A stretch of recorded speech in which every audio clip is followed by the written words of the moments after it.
on va parler rapidement des Rockets de Houston. Les Rockets qui sont vraiment en mode Rockets. Il faut le dire quand même, les Rockets. Les Rockets en mode Rockets, le jeu de mots, vous l'aurez compris. 11 victoires, 3 défaites pour les Rockets de Houston qui sont deuxième à l'ouest, juste en dessous des Lakers de Los Angeles. 11 victoires pour 2 défaites. Une équipe une équipe de paradoxe. Une véritable équipe de paradoxe avec des joueurs importants blessés. Hein, je vais citer Ben Gordon. Ben Gordon qui s'est fait opérer d'ailleurs de façon... Eric Gordon, voilà. C'est Eric, c'est ça, non? C'est Eric? Eric, c'est mon joueur en fantasy, je sais, parce qu'il est blessé, je souffre. Eric Gordon qui est blessé, Abel qui dit qu'il souffre de son absence. Mais son opération s'est bien passée, donc sa rééducation devrait bien se passer. Donc je parlais des joueurs importants qui ne sont pas là du côté des Rockets. Le doc l'avait rappelé lors des dernières éditions. Et on a quand même 2 joueurs survitaminés qui nous bombardent des statistiques. En tout cas, il y a un qui marche carrément sur l'eau en matière de stats. Il s'agit de James Harden. James Harden qui a tourné la semaine dernière à 40 points par match. Il faut quand même le rappeler. 40 points par match sur James Harden. Il y a même des gens qui... Enfin, des questions se posent. Est-ce que le barbu pourrait tourner à 40 points par match pour la saison, hein? Ce serait incroyable de voir ça. On a déjà vu un Russell Westbrook à 3 fois en triple-double par saison. Ce n'est même plus une surprise. Est-ce qu'on pourrait voir un James Harden à 40 points par match? J'ai du mal à y croire, mais on pourrait le voir. En tout cas, les Blazers qui, je le rappelle, au niveau classement, sont deuxième avec 11 victoires pour 3 défaites. Ils ont battu dernièrement les Blazers sur un score de 132. Qu'est-ce que j'ai dit? J'ai dit les Rockets, voilà, les Rockets, merci Messi. Les Rockets qui sont deuxième, 11 victoires pour 3 défaites. Dernier match face aux Blazers de Portland, victoire sur un score de 132 à 108 et une démonstration de puissance avec un Clint Capela, hein, le Clint Capela, le Lango, le Congolais, Angolais, Suisse, hein, qui a réalisé une très très belle statistique à l'intérieur. Je crois qu'il est à son 4e match de suite avec 20 rebonds. C'est le premier joueur des Rockets de l'histoire des Rockets de Houston à enchaîner 4 matchs avec 20 rebonds, avec 20 rebonds par match. Je reviens sur sa statistique pour Clint Capela. Clint Capela, il était à 22 points plus 30 en plus-minus pour 20 rebonds. Russell Westbrook, 28 points, 13 rebonds, 10 passes décisives pour Russell Westbrook, triple-double en 34 minutes de temps de jeu. Et James Harden, 33 minutes de temps de jeu, 36 points, 6 rebonds, plus 27 en plus-minus pour le barbu qui tournait jeudi, la semaine dernière, à 40 points par match carrément.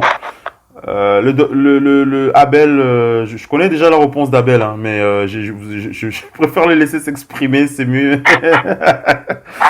Abel, les Rockets de Houston,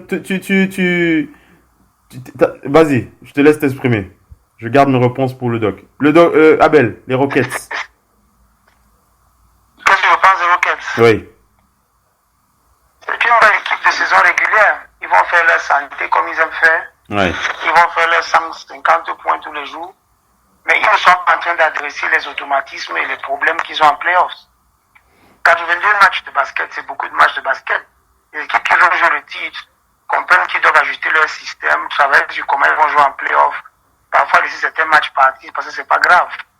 Ça ne nous sert à rien d'avoir ces statistiques alors que nous pouvons majeur qu'on est en playoff. Surtout pour une équipe qui est en playoff plusieurs fois.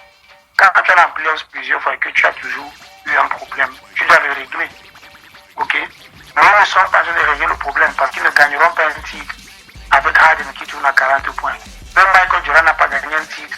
La saison a tourné à 37 points de moyenne. Ce n'est pas comme ça que ça se passe pour gagner le titre. Donc, c'est vrai ce qu'ils font. Rien là ne me surprend. Ceux qui doivent changer dans leur façon de jouer. Le Westbrook est venu avec ce qu'on appelle un chip off the shoulder. Il a des problèmes. Au Christian, il vendait. Il a fait au ici. Donc, quand il vient à Houston, il est prêt à jouer sa santé avec son ami Harden. Donc, ça va bien. Et c'est ce qui permet à Clint Capela de prendre tous ses rebonds. Il y a beaucoup de tirs ratés de ces deux-là qui tirent trop. Donc, Capela, si tu regardes ses 20 rebonds, tu vas constater qu'il y a beaucoup de rebonds offensifs. Parce qu'il est là pour avancer les choses que les gars là jettent partout. Donc, Houston ne m'impressionne pas. Abel, tu fais clairement partie de ces gens de ces observateurs de la NBA qui ne sont absolument pas impressionnés par les lignes statistiques de ces joueurs survitaminés de puissance statistique en saison régulière. Abel, les 40 points. Si James Harden finit la saison en 40 points par match, tu frimousses même, tu t'en trembles même pas. Tu dis bon, voilà. D'abord qu'il n'est pas multiple, ça veut dire que dès que tu as toujours 40 points de moyenne durant la saison, tu n'as aucune énergie pour jouer les playoffs. Les playoffs, c'est back-to-back avec le même adversaire. Ça veut dire qu'il fait l'ajustement chaque jour. C'est pour ça que c'est plus difficile. Mais tous les matchs de la saison sont différents. L'adversaire est différent, il ne s'ajuste pas nécessairement contre toi. C'est plus difficile de jouer la même personne chaque jour. Qui connaît déjà tes gestes, qui commence à ajuster parce qu'il n'a que toi auquel il pense. Il ne pourra pas tenir. Ils vont faire tout ça, ils vont arriver en playoff. Au match décisif, 4e quart-temps, Harden 2 points. On les cherche, on ne le trouve pas. Ça ne m'impressionne pas. C'est trop d'énergie pour gagner. C'est trop d'énergie. Ouais. Tu dis qu'il y a une trop grande explosion d'énergie pour cette saison régulière et que pour les playoffs, ils seront cuits, quoi. Ouais, je suis pas... Malgré l'ajout de Monsieur Triple-Double Russell Westbrook. Un vendeur patenté. Donc, c'est ça que vous ne vont rien donner. À part les défaites. Donc, si vous avez un volume, le volume de travail, le volume, non. Il faut être efficient. Il faut être efficace. Il faut être efficace. Il faut être efficace. Il y a beaucoup d'énergie autour, mais il n'est pas efficace. Oui. C'est vrai qu'avec cette orgie de statistiques, on a d'un côté des véritables mutants sur le plan statistique et d'un autre côté, on a la réalité qui est là et qui va nous rattraper, c'est les playoffs. Et c'est vrai que on a envie de voir une autre histoire des Rockets de Houston en playoffs. Même si en playoffs, ils n'étaient pas si catastrophiques que ça les années dernières quand même. Hein. Si. Faut quand même le rappeler. Avec l'année où il s'est blessé, où il menait les Warriors 3-2. Si Chris Paul ne se blesse pas, je ne sais pas. Hein. Oui. Je ne suis pas sûr que les Warriors arrivent en finale. Oui. Donc on peut quand même rester positif, Abel. On peut quand même rester positif. C'est des joueurs complémentaires. Oui, je dis. Des joueurs complémentaires, Chris Paul et Harden. Westbrook, c'est pas la même chose. Ah d'accord, pour toi ce sera pire, quoi. Ce sera pas une bonne association, quoi, pour les playoffs. Westbrook va rester patient jusqu'à ce qu'il ne soit plus content. À un moment donné, au 4e quart-temps, il va se blesser au centre. On va faire réagir Missy qui veut réagir. On va écouter le doc avant. Mais, le doc, tu es là? Oui. Le doc, tu as entendu Abel? Tu as entendu Abel? Comment tu as envie de réagir? Est-ce que tu as envie d'être un peu plus optimiste sur les Rockets de Houston, les Rockets qui débordent d'énergie avec des triples-doubles, des 40 points, des doubles-doubles stratosphériques, en veux-tu, en voilà. Toute cette saison, les fans des Rockets, en tout cas, ils vont bien. Enfin, tu me diras, chaque année, c'est un petit peu pareil. En tout cas, c'est pour la saison régulière, ils vont être servis. Oui, servi, la guerre ne fait que commencer dans cette conférence. On est en début de saison encore, même si on a déjà eu plus d'un mois de compétition. Mais moi, j'insiste sur ton mot paradoxe parce que le paradoxe des Rockets, tu sais, c'est c'est lié à une histoire que Missy aime beaucoup dire souvent ici, c'est le mot Warriors. Parce que le paradoxe de James Harden, c'est que son jeu n'est pas un jeu agréable, c'est un jeu limité dans certaines situations, mais pour l'instant, c'est un jeu qu'une seule équipe a limité dans la ligue, Phil. Ouais. Moi, c'est ce que j'insiste, je dis aux gens, n'oubliez pas, on peut le critiquer en playoff. Lui, Utah ne l'a pas... Quand il a attrapé Utah, il les a mâchés. Oui. C'est pas comme OKC qui... Quand il a attrapé Utah, il les a mâchés complètement. Il a broyé toutes les équipes en playoff, sauf une. Et une qui a broyé tout le monde. Une dont tout le monde avait peur. Une dont tout le monde voulait que KD parte. Mais lui, il n'a pas eu peur de cette équipe. Il a échoué, certes, de très peu, par 3 fois consécutives. Mais quand KD fait son interview en disant qu'arrivé en finale de conférence face aux Rockets, le système des Warriors ne marchait plus. C'était aussi de l'isolation parce qu'il fallait qu'un meurtrier comme Kevin Durant les fasse sortir. Ça montre un peu la valeur que Houston a depuis 3 ans. Moi, je le dis depuis Harden, on peut tout critiquer parce que et c'est pas faux. Il en prend souvent trop, il en fait souvent trop, X, Y, Z. Mais sans les Warriors, ce mec a au moins 2 bagues. Avec son faux jeu, là. Que tout le monde dit, moi je suis aussi d'accord. Mais sans l'histoire de Kevin Durant qui quitte une franchise pour aller là-bas, ça se dit Harden a au moins 2 bagues. Je ne lui donne pas 3. Je me dis peut-être que LeBron va en choper une. Au passage, quoique, Houston serait marché pour moi sur les Cavs aussi. Il n'y a même pas débat sur ça. Peut-être une année, 2017. Mais, donc c'est le paradoxe de ce mec et de cette équipe. C'est que ils ont tous les reproches du monde parce qu'ils ont échoué contre les meilleurs et ça a déçu beaucoup. Parce qu'ils avaient les moyens de les battre.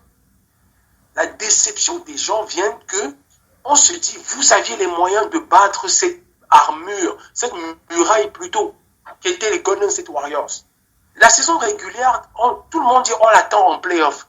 Sauf qu'en playoff, il n'a déçu que contre les plus forts. Il n'a jamais déçu contre les plus faibles. Sauf s'il faut remonter en 2015 ou 2014, je pense, où ils se font éliminer contre Portland. Il faut remonter là. Mais ça, c'est le James Harden qui venait d'arriver de OKC, machin, c'était les premiers, machin. Mais depuis là, chaque fois en playoff, il a fallu une grande équipe des Warriors pour le faire sortir. Et maintenant, cette année, tu me diras, il n'a plus CP3, parce que CP3 a été très important dans la série face aux Warriors, parce que dans les autres séries, toute l'équipe a joué. Maintenant, on veut attendre ce que ça va donner avec Westbrook, qui lui, en playoff, a toujours eu plus de mal. Surtout, mais Westbrook a eu du mal en tant que leader de l'équipe. Là, il est co-leader. Westbrook a eu du mal, je précise, en tant que leader de l'équipe. L'année dernière, il était avec Paul George. Paul George lui-même, moi, quand on va parler des Clippers dans une autre émission, je le dis et je le redis, et tu te rappelles en début de saison, je l'ai dit, oui. Paul George, lui aussi, les playoffs à l'Ouest, c'est une inconnue, pour lui. C'est une vraie inconnue, il a goûté une seule fois, il a subi.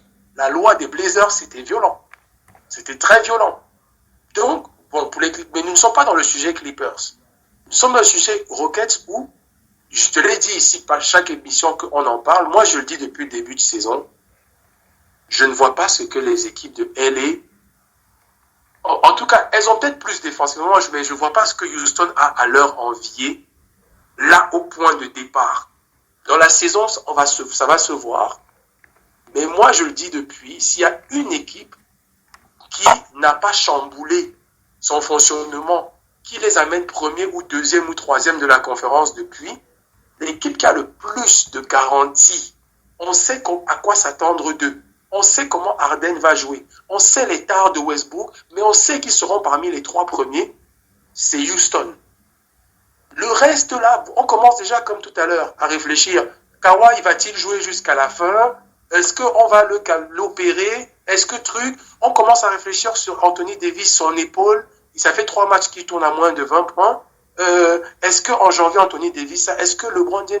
Mais Houston, on sait que Houston a gardé son ossature. Il n'y a pas de... La seule arrivée principale, c'était le meilleur passeur de la Ligue l'année dernière. Et un des meilleurs meneurs de la Ligue. Pour moi, c'est du Chris Paul. Pas l'ancien, mais le Chris Paul de l'année dernière qui nous a déçus. C'est du Westbrook, mais avec plus de vivacité et plus de puissance. Et pour moi, je les attends en play-off. Pour les éliminer, moi je dis un seul truc. Je les attends aussi en play-off comme tout le monde. Mais pour éliminer Houston, il va falloir une équipe plus forte que les Warriors des 2 dernières années. C'est tout ce que je dis aux autres. Soyez plus forts que les Warriors si vous voulez faire sortir ce Harden. Parce que les Warriors ont fait sortir eux, mais personne d'autre. Ouais. Donc j'espère que les Clippers sont plus forts que les Warriors. Je n'en sais rien. Parce que ils ont quand même de quoi l'être, mais on n'en sait rien. J'espère que les Lakers sont plus forts que les Warriors parce que pour éliminer Houston, il va falloir être au moins aussi fort que le Golden State Warriors des 2-3 dernières années. Donc, moi, je dis sur eux. Sinon, vas-y vers la conclusion, on va faire réagir Missy. Vas-y. On m'avait dit, il n'y a rien de nouveau. Moi, Harden, je l'ai dit, c'est physiquement que depuis des années, ce qu'il fait, c'est impressionnant. C'est même pour moi inhumain, comme je l'ai dit dans le off, parce que soir après soir, il ne fait pas de load management, lui. Il a dit dans une interview, on se moque de lui, mais lui, il ne fuit pas les matchs. Depuis quelques saisons, vous ne verrez pas Harden aller s'asseoir en disant, je suis fatigué, repos. Il joue tous les matchs. Il moule le maillot et il enchaîne les performances. C'est trop ce qu'il fait. C'est même dangereux physiquement. Mais il le fait, même si les pourcentages diminuent souvent, il le fait. Damien Lillard a essayé ça. Vous voyez, il est maintenant... vous mettez Harden à la place de Lillard. C'est pas facile. Hein. On est peut-être troisième. Donc... c'est ça la différence. Missy, comment tu réagis, Rocket de Houston? Est-ce que tu es impressionné par cette orgie de statistiques de ces deux joueurs, Russell Westbrook et James Harden, ou tu es comme Abel, hein, tu les attends en playoff, hein, tout simplement? Quand on dit que quelqu'un fait partie des meilleurs joueurs, les saisons régulières ne font jamais foi. C'est les playoffs. Et Harden, on l'attend maintenant au playoff. Sa validation doit automatiquement passer par les playoffs. C'est vrai, Simon a dit qu'il n'a pas eu que contre les meilleurs, mais c'est contre les meilleurs qu'on voit les meilleurs. Si vous n'êtes pas capable de taper les meilleurs, de gagner contre les meilleurs, c'est problématique quand vous vous appelez James Harden. C'est justement que, même quand on regarde, quand ils ont disputé, parce que lui, il a disputé la finale, hein, NBA. Oui. Avec OKC à l'époque. À l'époque, il était 6e homme, je crois, non? 6e homme. Le très bon James Harden qu'on a vu c'était la finale de conférence face aux Spurs. Il avait été excellent.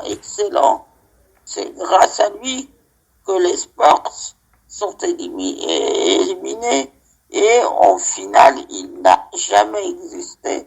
S'il avait ne serait-ce qu'un petit peu existé, je ne crois pas que Miami est gagnant comme ça. Mais maintenant, moi, ce que je dis, James Harden, les saisons régulières, il a validé. Il n'a plus besoin de validation en tant que tel. Maintenant, ce que je veux le voir travailler, c'est les automatismes pour les playoffs. C'est quand les défenses, parce qu'en playoffs, les défenses vont venir à 2 sur moi. Quand ils vont me trapper bien comme il faut, je ressors le ballon vers qui? Qu'est-ce que je fais? Est-ce que je prends un tir casse-cou qui ne tombe pas dedans ou qui fait un airball ou quelque chose? Ce qui a posé problème avec les Warriors, notamment dans toutes les finales, c'est que les Rockets ne sont jamais parvenus à mettre en place des systèmes qui permettent de trouver James Harden dans les bonnes positions. Or, ce n'est pas pour le moment sur ça que le travail porte. Harden est un soliste, Westbrook est un soliste. Comme disait Abel, mon clean quand est là, les stats, les rebonds, c'est aussi sur les pertes de ballon. Maintenant, c'est pas soliste, quand même. Hein? Westbrook n'est pas soliste. Il n'est pas soliste, excuse-moi. Il n'est pas soliste, mais ce qu'il y a, c'est ses prises de décision. C'est là que je dis il est soliste. Il prend mal les décisions quand on est dans le money time. En tout cas. Il faudra voir Westbrook prendre de meilleures décisions. Maintenant, là, ce qui est là. Vas-y, conclue et puis on enchaîne avec le débat. Il faut dans un coin de leur tête qu'ils commencent à penser quelle pourrait être l'alchimie au playoff. C'est maintenant que ça se travaille.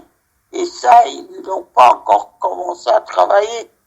C'est pas parce qu'ils gagnent que la fluidité, ils ont quelque chose vraiment qui les rassemble un peu plus. Ouais. Mais bon, maintenant. Allez, on va enchaîner. On va enchaîner avec la dernière partie de ce talk show. On vous l'a dit, l'actualité de cette nuit, c'est le retour de Melo du côté des Blazers face aux Pelicans. On va voir ce que ça va donner. Alors, je pense qu'il va bien. Il pourrait normalement obtenir une bonne vingtaine de minutes pour nous faire plaisir. Melo avec le ISO Melo de retour. ISO Melo de retour, c'est ça l'actualité chaude de ces dernières heures. Allez, on va terminer le show avec la petite question, le petit débat. Il y aura pas vraiment de débat, mais on va quand même s'amuser avec cette question. Restez connectés, à tout de suite. La radio qui vous parle de NBA, c'est Radio Off Basket. Le basketball, c'est mieux à la radio.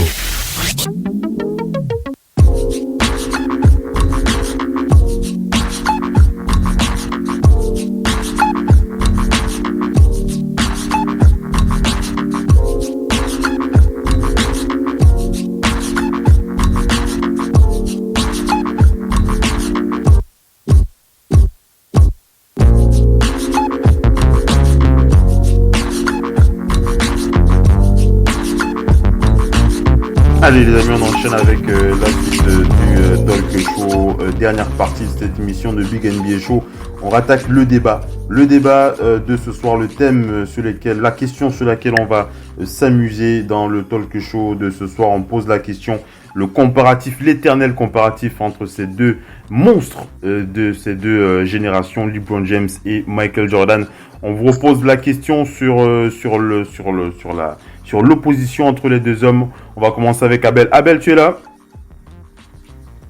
Abel? Oui, je suis là. Abel, on repose la question sous un autre prisme. On va avoir ton avis. On repose la question. En quoi est-ce que Michael Jordan serait plus fort que LeBron James si on n'évoque pas les 6 titres de champion de la légende de la légende des Bulls de Chicago? En quoi est-ce que Michael Jordan serait plus fort que LeBron James si on n'évoque pas les 6 titres de champion? C'est vrai que c'est une question comme ça exprès, hein, une question de provocation, vous l'aurez compris, mais on a vraiment envie de mettre des points sur les i, sur les idées reçues concernant ces deux monstres de l'histoire de la NBA. Abel, comment tu réponds à cette question? À savoir que si on dit, c'est vrai que si on dit, je précise quand même que si on précise qu'on ne met pas sur la table les titres de champion de la part de Michael Jordan, il faut aussi enlever les titres de champion de LeBron James. Donc on part sur un point d'égalité à ce niveau. Voilà, vous l'aurez compris. Abel, comment est-ce que tu réagis? La première question que je poserais, c'est que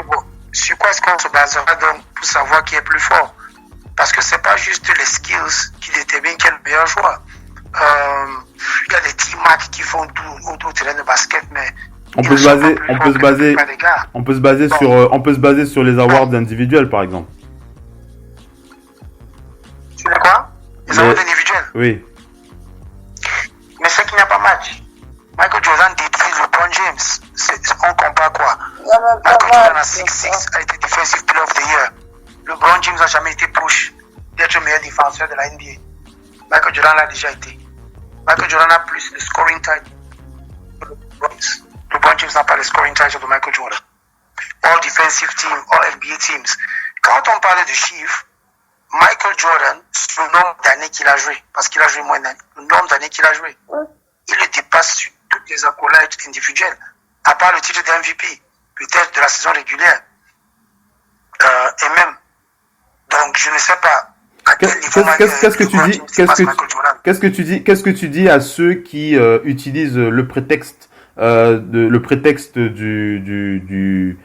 l'avancement des chiffres de LeBron James sur les stats de l'histoire de la NBA, le nombre de points marqués, le nombre de rebonds, le nombre de passes, tout ça. Qu'est-ce que tu dis à tous ceux qui mettent en avant ces arguments? Qu'est-ce que tu dis? Vas-y. C'est des balivères. Tu as besoin de mettre les pourcentages. Tu ne peux pas jouer 250 matchs et tu joues 5 matchs. Et je dis que j'ai marqué plus de points que toi. Quand on regarde ton average, tu as 27 points. Mon average, 32 points. Ce n'est pas la même chose. tu peux avoir 42 000 points, tu as aussi joué 52 000 matchs. Donc, ça ne compte pas. Tous ces gens-là, ils essaient juste de justifier la présence de LeBron James. LeBron James, la seule chose où il dépasse Michael Jordan, c'est la longévité. Combien d'années il a joué à NBA? Combien d'années il va jouer à NBA? Oui. C'est là où il dépasse. À part ça, non. Sur les titres individuels, ce qu'ils ont fait, leur domination sur le jeu, Michael Jordan le dépasse. Oui. Parce qu'il a eu plus d'impact sur le jeu comme un individu. Et puis après, même si tu veux enlever tout ce que tu vas enlever dans le terrain au basket, quand on joue, on est tous des sportifs, quand on joue, on regarde le joueur qui peut dominer et apporter la victoire à son équipe. Même si on choisit les joueurs à la santé à l'omnisport, c'est celui qui amène les victoires. C'est un pas le registre du folklore. Anthony Hardaway était plus intéressant à voir. T-Mac, joueur hyper complet. Mais il n'est pas plus fort. Oui, LeBron James n'est pas un grand tireur, mais T-Mac ne dépasse pas LeBron James parce qu'il peut shooter à 3 points.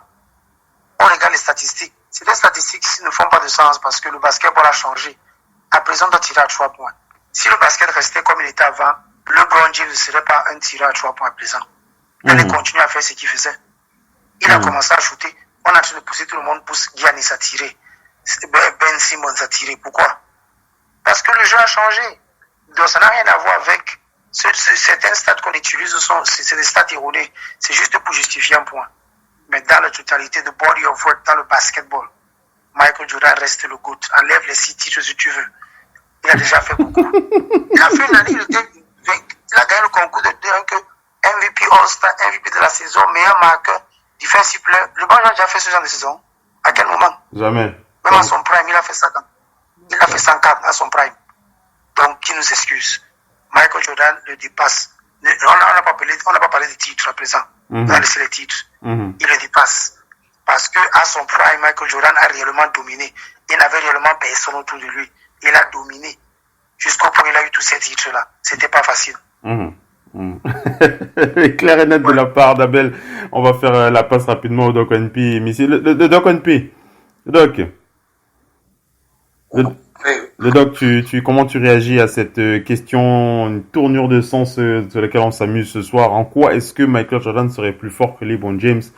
En écartant bien entendu les 6 titres NBA, bien entendu c'est pour appuyer l'avis de ceux qui mettent en avant cette ligne statistique sans fin de la part de LeBron James sur les paramètres individuels en NBA. Voilà, le meilleur marqueur de nombre de points marqués dans l'histoire de la ligue, nombre de passes, nombre de rebonds, tout ça. Ça c'est vraiment les attributs, les arguments que mettent en avant les fans du King. Comment est-ce que tu réagis aussi, le Doc?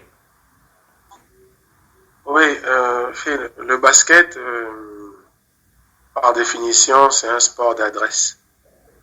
C'est un sport d'adresse où... Tu enchaînes, hein, mais tu comprends quand même qu'il y a beaucoup de monde qui pense clairement que LeBron James est un meilleur basketteur que MJ. Donc, je vais continuer, ça, c'est leur problème. Ils ont le droit, hein, ça, ils ont le droit de penser, ils ont le droit de penser ainsi, ça, personne ne leur enlèvera ça, mais le basket, c'est un sport d'adresse et où il faut beaucoup de mental. Donc, déjà, au niveau adresse, par la définition du basket, Jordan gagne. Que ce soit extérieur, intérieur, mid-range, Jordan gagne à ce niveau-là. Maintenant, Abel a déjà dit ce qu'il en est. Puisque moi, avant que tu ne le dises à Abel, j'allais dire, dans ce cas, on retire les titres, on prend individuellement. C'est ça. Ce qu'ils ont gagné individuellement. C'est ça. On prend vraiment ce qu'ils ont gagné individuellement. Et en plus, moi, je le précise aux gens. Les gens ne savent pas que cette règle des 3 secondes défensives qu'ils ont ramenée là, c'est une règle qui a sauvé beaucoup de joueurs actuels, hein, Phil. Je te dis, énormément de joueurs actuels. On parlait de James Harden un peu avant. C'est impressionnant ce qu'il fait, mais il faut rajouter que cette règle l'aide énormément. Hein. Oui. Ça aide beaucoup de joueurs. On a vu au championnat du monde, si tu n'es pas parmi les meilleurs, Kemba Walker, il était perdu dans cette raquette. Parce que Jordan, à son époque, quand tu pénétrais Un pivot pouvait faire les 24 secondes dans sa raquette. Hein. Il avait le droit de rester là, de camper là. Il pouvait même rester à 3 là, s'ils veulent. Ils te disent pénètre, tu vois le mur que tu rencontres. Ouais. Maintenant, on dit aux intérieurs, vous ne devez pas rester plus de 3 secondes là, vous devez être comme les gens offensivement. Ça ouvre les raquettes, ça ouvre les bouteilles. Ça ouvre. Et les gens pénètrent. Maintenant, on favorise la pénétration pour plus de points. Des matchs à 140 contre 138, 152 contre 160, comme on a vu en début de saison. Ça facilite beaucoup de choses où, autant de Jordan, c'est ce que je dis, Jordan, lui, il a eu cette adresse à mi-distance parce qu'obligatoirement, à un moment donné, tu allais te percuter contre les plus lourds et tu réfléchissais, tu dis, si je suis pas à droit quand même, à mi-distance et à l'extérieur, ça ne sert à rien. Je ne pourrais pas être parmi les meilleurs. Et c'est ce virage qui a rendu Jordan encore meilleur. Bon, LeBron James commence à l'avoir depuis 2-3 ans. Il commence à être un peu adroit, mais une carrière ne se joue pas dans les 2-3 dernières années. Il y a tellement de trucs. Hein. Moi, je te dis, je rajoute ça juste à ce que Abel a pu dire. Individuellement, on sait déjà. Jordan, son œuvre individuelle est immense. On a retiré les bagues, certes, mais on peut aussi évoquer comment le chemin pour arriver à ces bagues. Sans parler de ces bagues, même s'il y a échec ou réussite, hein, si on ferme les bagues, le chemin pour arriver à ces bagues. C'est-à-dire qu'on voit bien que Jordan a embrassé le défi depuis sa draft. Il a embrassé le défi. Il arrive dans une franchise qui est aussi pourrie que les Cavs de 2003. Jordan de Chicago en 83-84, c'est de la merde, excusez-moi l'expression. Il arrive dans une franchise pourrie et il embrasse le défi jusqu'au but ultime. Et il embrasse la construction, il embrasse l'évolution. Il se blesse une saison entière, hein. On oublie la saison 85 où il est blessé quasiment toute la saison. Mais il revient dans la même équipe, il embrasse le défi de cette conférence Est de l'époque. Ceux qui ont vécu cette époque, la conférence Est, il y avait de quoi fuir. Parce que c'était pénible, c'était dur entre les Hawks, entre les Pistons, entre New York, entre Boston. C'était que des équipes de barbares. Boston. Et les Cavs de l'époque. Donc, on voit bien qu'il y a deux façons différentes d'avoir évolué dans sa carrière, d'avoir embrassé une carrière qui sont différentes, qui pour moi mettront Jordan toujours au-dessus de quasiment tout le monde. Mais surtout si on compare avec LeBron James. Surtout, moi je dis bien surtout si on compare avec LeBron James. Parce que moi je te le dis, jusqu'en 2010, LeBron James était vraiment sur cette voie. Il y avait trop de similitudes. Hein. Il y avait trop de similitudes. Les galères contre Détroit, il les avait connues comme Jordan. Passer enfin Détroit, arriver en finale, perdre, mais se relever et dire je vais encore aller. Mais à un moment donné, il a compris que dans une nouvelle ère, il faut essayer de s'associer à gauche, à droite, bifurquer, changer de franchise, aimer un public, le lâcher, repartir derrière un autre. Ça joue dans l'appréciation des gens et surtout des basketteurs même dans leur décision à choisir qui est le meilleur. Au-delà des stats individuels qui ont déjà été balayés, hein, là il n'y a même plus match. Parce que si on s'arrête au truc individuel, il n'y a plus match. Mais au-delà de là, j'ai même envie de dire à LeBron James, j'enlève même encore ça. Même si on enlève encore ça, c'est deux parcours qui font que un a le parcours d'un greatest of all time et l'autre a le parcours d'un super joueur qui a marqué son sport. Il y a un qui est vraiment le parcours du meilleur de tous les temps et l'autre c'est le parcours d'un super joueur qui aura marqué son sport. Parce que LeBron James, quand on veut ou non, il va marquer ce sport. Il a marqué aussi le sport à sa manière, quoi. Mais le greatest, Jordan à tous les niveaux, hein. À tous les niveaux. On va faire réagir Missy pour clôturer ce talk show. Missy, comment tu veux réagir rapidement? Je sais que pour toi, des débats comme ça, t'as pas envie de trop t'essouffler, hein. Mais tu peux donner ton avis, même 5 minutes si tu veux. Le problème, c'est que les comparaisons sont souvent, pour moi, très difficiles. Parce que pour comparer les choses, il faut vraiment se baser sur le plan identitaire. Maintenant, quant à ce qui est de Jordan, en plus du basket, on parle vraiment de son impact. L'impact en dehors du basket qui est colossal. Et puis c'est surtout, comme on le disait entre nous, c'est le clutch time. Hein. Jordan, quand tout allait mal pour les Bulls, quand il était dans les parages, il prenait les choses à main. C'est aussi ça. Hein. Ouais. On se souvient de cette guerre des tranchées avec New York, les Knicks et tout ça. La fameuse équipe des Knicks et tout ça. L'équipe très très défensive. Hein.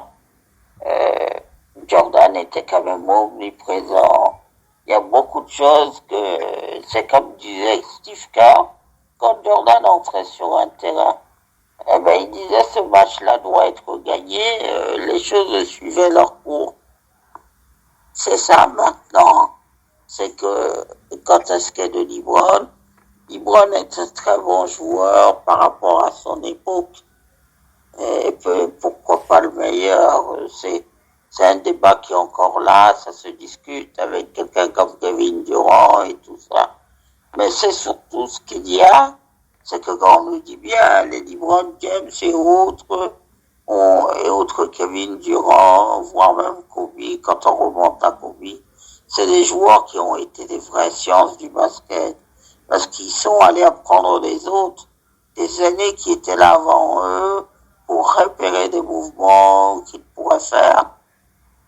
C'est en somme tout pour ça que LeBron est bon.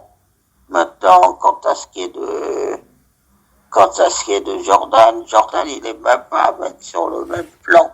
Parce que Jordan, on parle énormément de sportifs.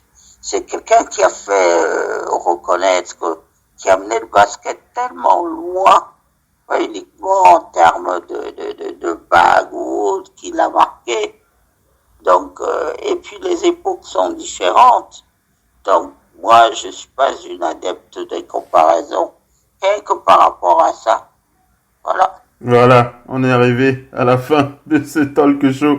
Les amis, vous l'aurez compris, il était question pour nous de mettre un point, de donner un avis clair sur cette question. N'hésitez pas à réagir sur les réseaux sociaux et si vous souhaitez donner votre avis, vous n'êtes pas d'accord avec Abel du côté du Kenya, NBA Scout des Raptors de Toronto, vous n'êtes pas d'accord avec Missy du côté de Paris, vous n'êtes pas d'accord avec le Doc ONP du côté d'Angers, vous réagissez sur les réseaux sociaux, sur la page Facebook Oncle Basket, vous nous envoyez un message, vous pouvez nous envoyer un voice message, même via WhatsApp, il n'y a pas de souci, tous les détails sont sur notre site internet www.radiooff.net. On va remercier les panélistes qui étaient présents ce soir, on va commencer par Abel qui a vraiment sacrifié sa nuit pour nous, il est 3-4 heures du côté de Nairobi.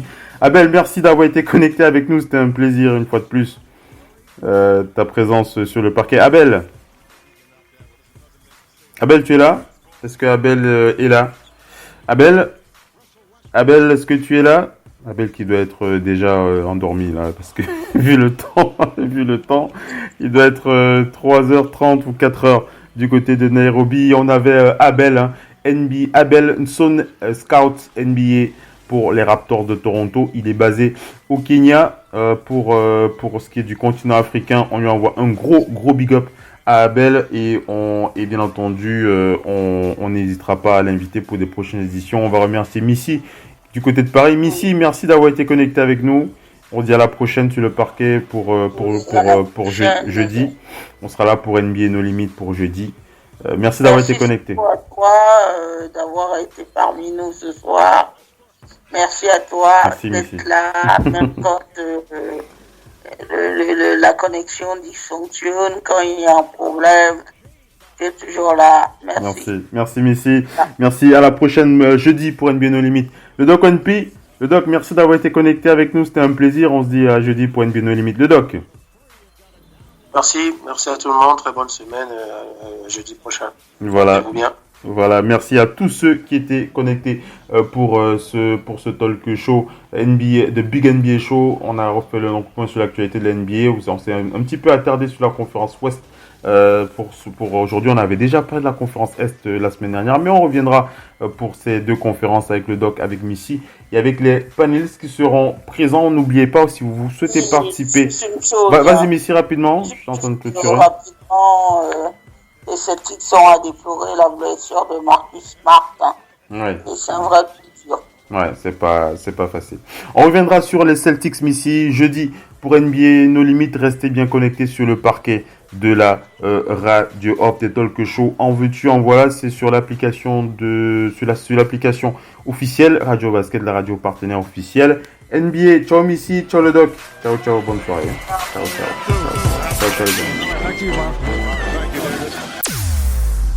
Vous êtes bien sur Radio Off Basket. La radio qui vous parle de NBA, la radio qui vous écoute. Basketball, c'est mieux à la radio. Yeah! Freestyle number 2. Yeah, number 2 by Saga Tumbo. Yeah, Sammy Jam, you know. Sammy Jam, I'm here to Brooklyn. Yeah. What they have is going to have. Yeah, my name is Saga Love. Yeah. And my man Tumbo. Yeah. My man Bayusa. Yeah, and the handles of my hand. S'en fout. D'accord. Yeah! Okay. Ladies and gentlemen, hey. My man, Saga Love. Hey. Bayusa. Hey. Tumbo. Hey. Yeah. Brooklyn Beach. Hey. Brooklyn Beach. Hey. Brooklyn Beach. Let's go. Hey. Hey. Talk. Easy Saga Love. Oh.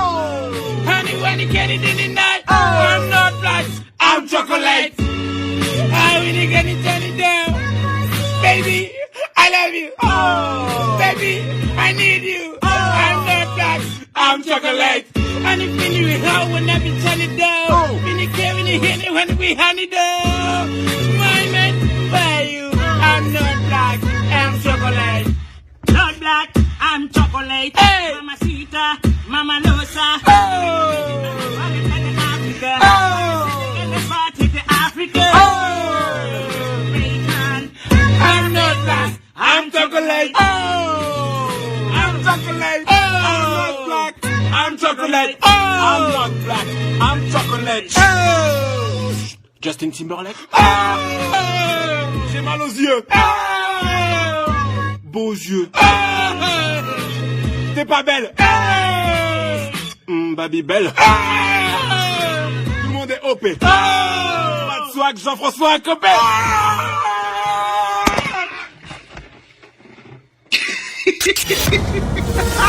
La radio qui vous parle de NBA, c'est Radio Off Basket. Le basketball, c'est mieux à la radio.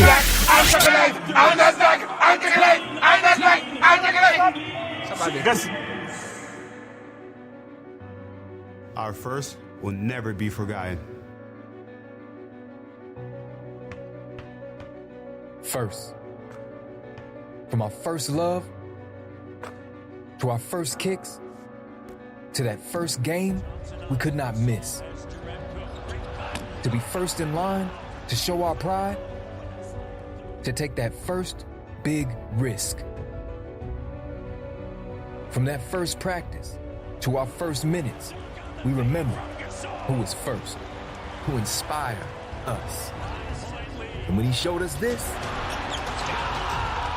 we're the first ones in and the last ones out. We stayed loyal in a sea of doubt. From our first baskets to that first big win to the first time in history, we're in. From the first finals north of the border to the first time we inspired a nation of nations and became the first home team of over 30 million, all waiting to be first. First to witness a dream, 25 years in the making. This is our first, and it will not be our last. Are the 2019 NBA champions.